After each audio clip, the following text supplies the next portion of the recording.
Hello, good morning and welcome to a new vlog. আজকে আমার college যাওয়ার দিন, তাই জন্য সকাল সকাল উঠেই একটা হেভি ব্রেকফাস্ট করে বেরিয়ে পড়েছি। এবং আমি সত্যিই ভাবিনি যে এর সিলেবাসটা পাওয়ার পর এরকম একটা মিনি হার্ট অ্যাটাক হয়ে যাবে আমার। মানে আমি যখন এতে এনরোল করেছিলাম, মানে ফাইনাল ডিসিশনটা নিয়েছিলাম যে এনরোল করব, তখনও আমি ভাবিনি যে এতটা ডিফিকাল্ট একটা সিচুয়েশনে পড়তে হবে।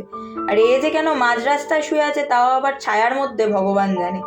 মানে রোদ্দুরে শুলে হয় যে হ্যাঁ ঠিক আছে, রোদ্রে শুয়ে রয়েছে শীতের মধ্যে।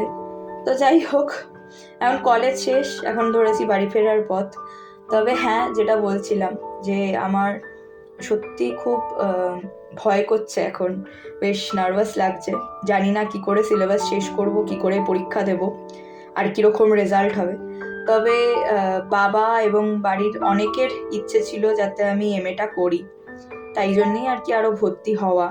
যাই হোক, দেখা যাক, something good maybe is waiting for me.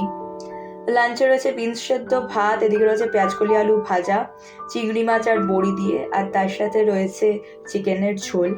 তো কলেজ থেকে এসেই একটা দুর্দান্ত লাঞ্চ আর কি, একদম গরম গরম ছিল লাঞ্চটা, ওই জন্য খুব ভালো লেগেছে। তারপরে একটু বইপত্র নিয়ে বসেছিলাম সারা সন্ধে, কারণ সিলেবাসটা পেয়ে তো মানে হার্ট অ্যাটাক হয়ে গেছে।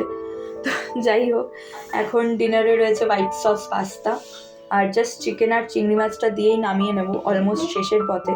দিয়ে একটু টেস্ট করে দেখবো যে কেমন হয়েছে, নুন টুনগুলো ঠিক হয়েছে কিনা বুঝতে পারছি না, বাট হোপফুলি ভালো হয়েছে।